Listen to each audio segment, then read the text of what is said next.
You finally decided to go to Manila and stay in Bonifacio Global City.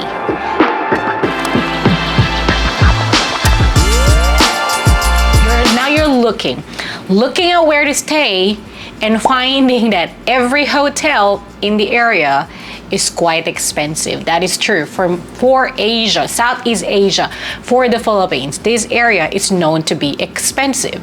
So you venture out and look at your Airbnb options where you will have thousands and thousands of options. Now, how do you decide? Let me help you. I am staying at an Airbnb here in BGC and I will run you through what it's like, how much it is, what's the location like, and everything that you need to know.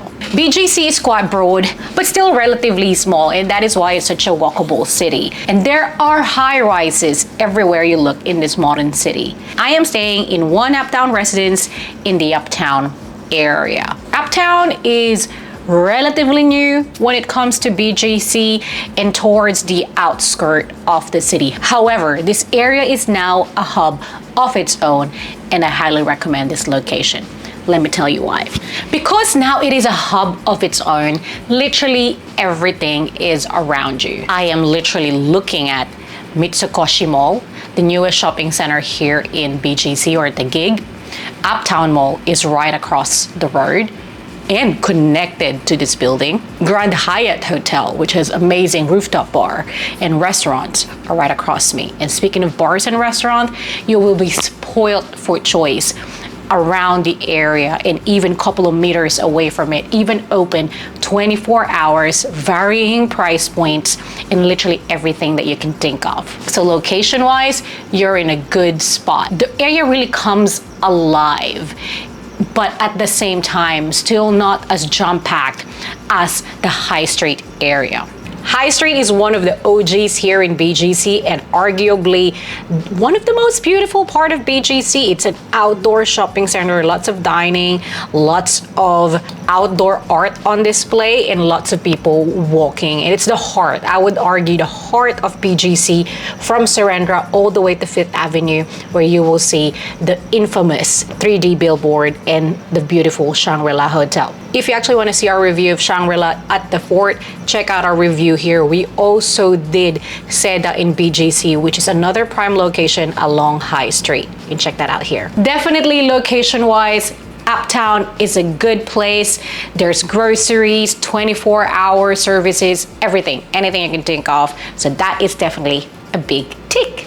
The other good thing about Uptown is that where it is, so this building, One Uptown Residence, is in the corner of 8th Avenue and 36th Street, which connects to the outside world of BGC pretty well. But how much will this prime location cost you? I'm gonna look at my Airbnb booking. There are plenty. The moment you go into Airbnb, there would be plenty of options from all different sizes. So again, the building is called One Uptown Residence. There'll be a few Uptown properties, so don't get confused. This seems to be one of the main ones. There's the Ritz, Uptown Ritz next to it, and there's the Grand Hyatt residences as well. Note though that some of their condo units don't open up the building for Airbnbs. So no need to worry about that one because obviously they will not pop up when you do a search. However, when you walk around here and you see, oh, I like that building, look it up and it's not available, that is why. So I stayed here for 10 nights and it cost me $935.44 AUD. So that is roughly about $90, $93 AUD a night, which is pretty good. No way, like to give you an example, when we stayed at Seda before, that was about 300 and was it? No, it's over 100, sorry, over 100. And the Shangri-La was over 300 and those rates are low because we booked that during the time when the Philippines just opened to COVID. If you look at Shangri-La right now, it could cost you from a range of 500 to 700 AUD a night. Now, what will that $90 get you? You get this unit. It's basically it. You can see from behind me, and obviously I will insert b-rolls as well of what it looks like. It is not huge. They sell this as a 1-bedroom unit, but I would call it a studio. It is 40 square meters. We live in a studio in Sydney, and that is 50 square meters plus the balcony. So definitely I would call this a studio. They just call it a 1-bedroom because they have this divider right behind me which you can pull to close the bedroom. I didn't even do that because it feels like it's going to make this space even smaller, so I just kept that door open even when I am sleeping. I particularly look for a space that has a study desk because I knew I was going to work remotely, so I needed that. Every unit will have an internet, so you don't even have to worry about that. It was steady until the last few days of my working days here, and it got a bit spotty when I was doing video calls. It was definitely dropping. It was terrible because I was interviewing interns as well, so the video was struggling a little bit. This is a double bed. As you would expect from an Airbnb, it doesn't come with the nicest fit out, right? So the nicest furniture, that is. So definitely the pillows, the sheets, they're okay, but that's what you expect from an Airbnb, because if I had one, I'd keep the cost low as well. There are 2 air conditioning, but only one was available to use. The other one was covered. I don't know why, but happy with that because the space is so tiny anyway, so that you just need that turned on. In fact, there are times of the day where I would have it turned off because the study desk is sitting right under it, so it gets pretty cold. It comes with a small TV. My challenge with the TV is that it doesn't come with a local channel only, but it does have access to YouTube, Netflix, Prime Video. So you gotta make sure that you have those accounts, and you gotta log in and make sure you log out when you leave. So I'm watching a YouTube video there about Siargao, but I kind of miss watching Filipino channels, local channel, where I could just have it as a background, but they didn't have that. And then comes the living area. It is very small and connected to that bedroom. I was using the coffee table as my luggage stand, and that couch as well. I had my luggage in there too. And because I was using the study, I was using the dining table as my prepping desk. So now it's clean, but I had my jewelry in there, bags, all the things that I carry around, I'll be using every day. Then the good thing is there's also a laundry, which I didn't use, but it has, you push that in and you will see the washing machine is there. There's a mop, so you can definitely, you have to buy your own laundry liquid, I believe, which then you can do some laundry if needed. It gets darker and darker as we move here, but all the lights are already turned on. I don't understand why they have just a dim light right above for this space. But anyway, you've got the kitchen, fully functional. Although I did not cook, I ate out every day. I was eating twice a day. I ate out every day because that's what you do in Manila. And then you've got everything that you will need though. There are pots and pans, spoon, fork, utensils, plates, whatever you might need.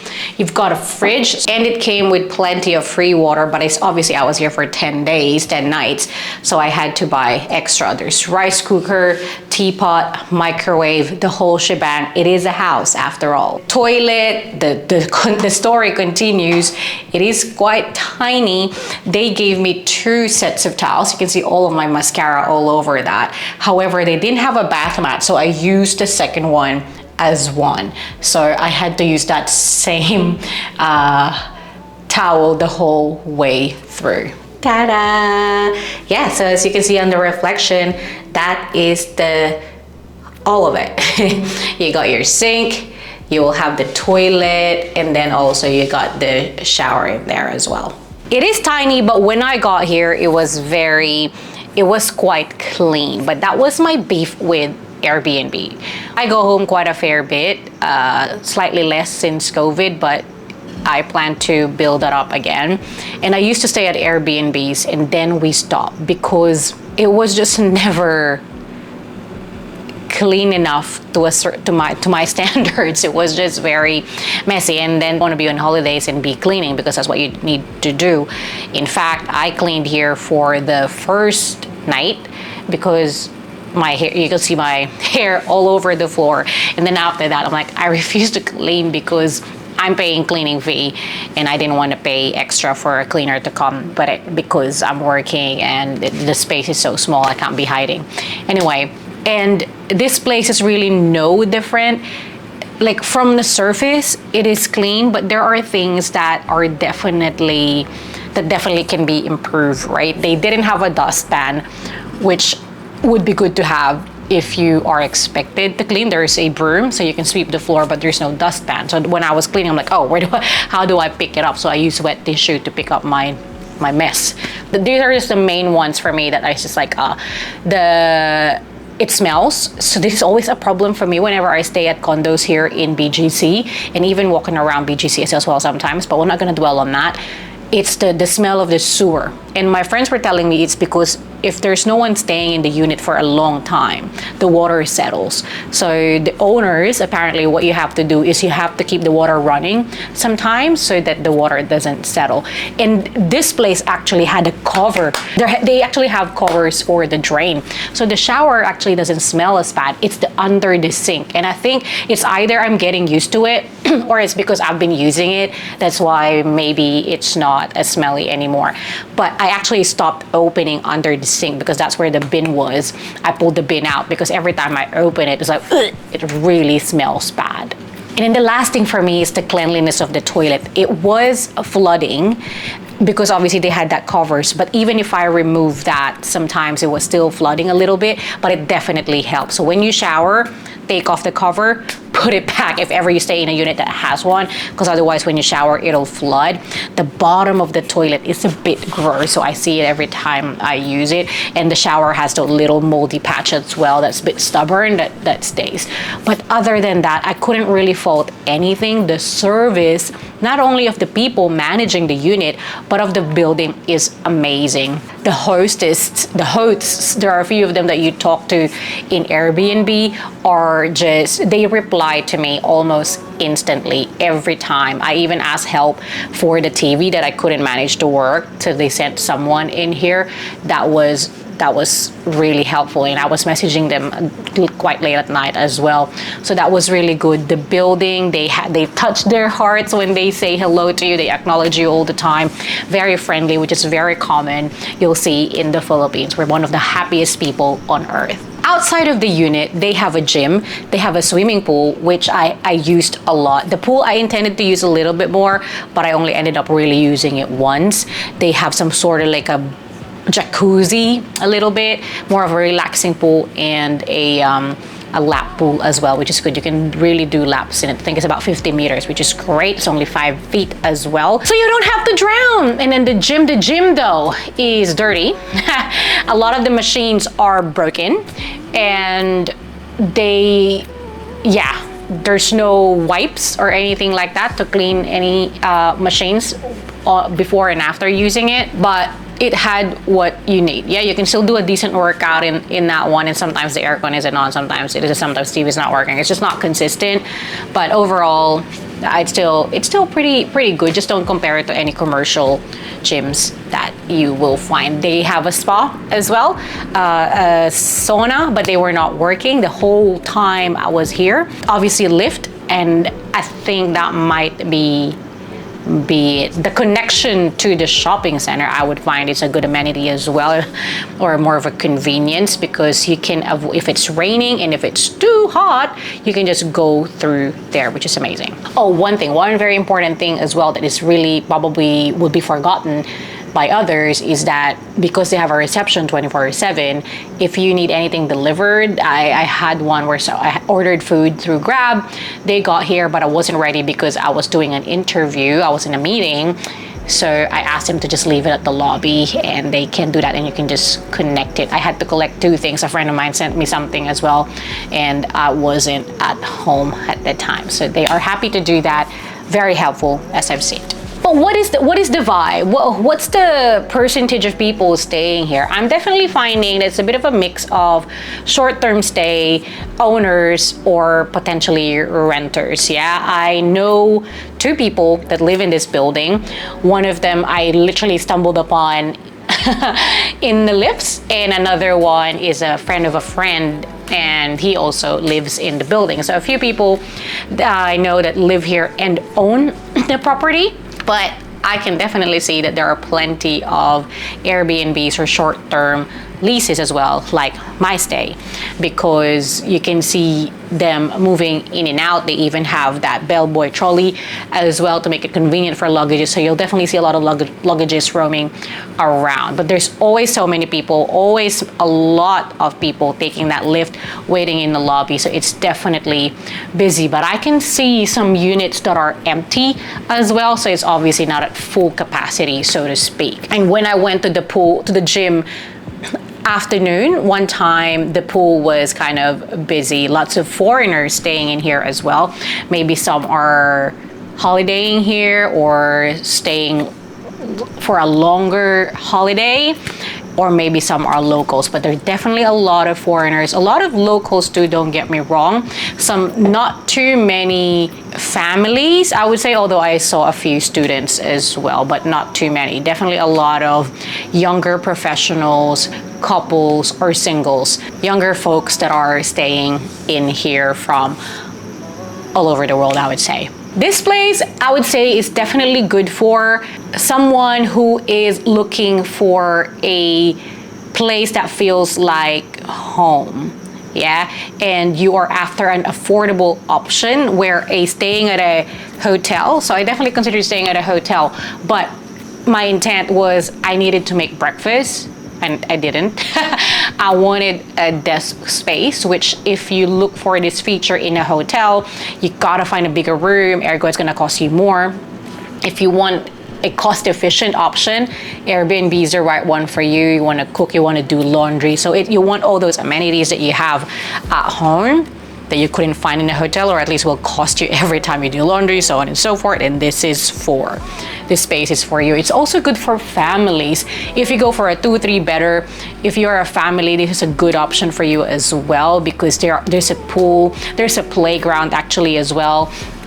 And there are so many places the whole family can enjoy right outside. This place is not for someone who is very particular with cleanliness, which is probably, I don't know. I'll let you know once I finally find an Airbnb that is it, no fault. But if you are very particular with cleanliness and easily get grossed out, then this might not be the option for you unless you complain and you get it fixed. But you know what I mean? Like, I've stayed at multiple Airbnb across every building here in BGC, because what happens is I stay not happy, find another building, and it's just it's always like that. It's always like that. That's what you get, what you pay for kind of situation, for sure.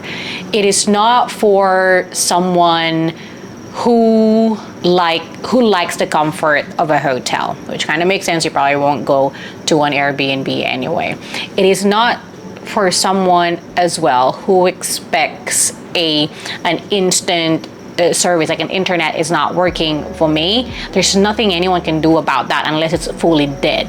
So you gotta go to a hotel where they can cater for your all your needs. It's definitely not for a big group of friends, I would say, unless you go for a bigger bedroom. But this space, couple max. 2 people max, definitely nothing more than that. You can probably squeeze 3, oh my god, but you are squeezing it because that other person will have to sleep in that couch. And the layouts are all the same for similar size units. I hope you found that helpful. If you have any questions at all about Uptown or Airbnbs here in BGC, let me know in the comments. Happy to answer. Make sure that you like this video. Thank you so much for watching. You can watch our Philippines Season 1 and Season 2 playlist here. See you again next time. Bye!